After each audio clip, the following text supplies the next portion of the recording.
Hey folks, so we're going to take this ulna bone from the foreleg of a deer and we're going to make this knife with no more than 2 rocks and a handful of grass.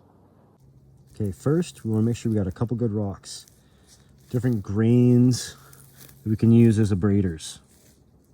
And that's going to help us to actually put an edge on this piece of bone we're going to snap.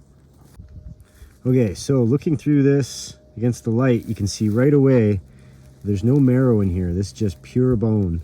So we're going to snap it somewhere around here, which will still give us quite a bit of blade or point when our hand is secured here. I'm going to do this simply by bending it until it snaps. Something you can do in the field real quick. I'm going to take my strongest abrader and I'm going to figure out the shape that I want.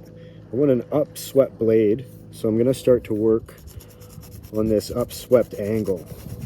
Now you'll find if you soak your bone in some kind of water, it'll soften it quite a bit and it'll lessen the dust.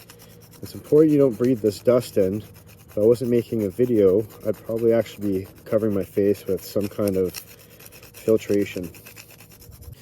Now you can see with even just a few minutes on that first abrader, we're starting to really get the shape that we want. Now with my second abrader, it's a finer grained stone, we're going to start to be able to really bring up that edge. And you can see how ergonomic this is for our right hand fit. The way this ulna bone is shaped fits right snug in my hand. It gives me a really good comfy fit, whether it be my ice pick or saber grip.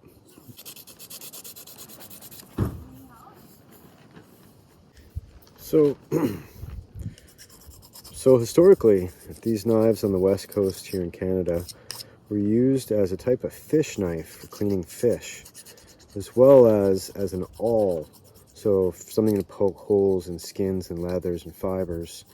And I've also heard that it was used sometimes to separate the fibers of the interior cedar bark, the cabium, for then further weaving.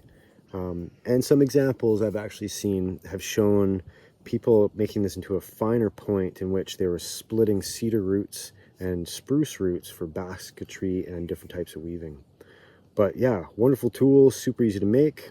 Takes more than a few more minutes than this to get it all nice and shiny by adding up some horsetail, and then after the horsetail, rubbing it on some sort of other fiber like my pants or my bandana.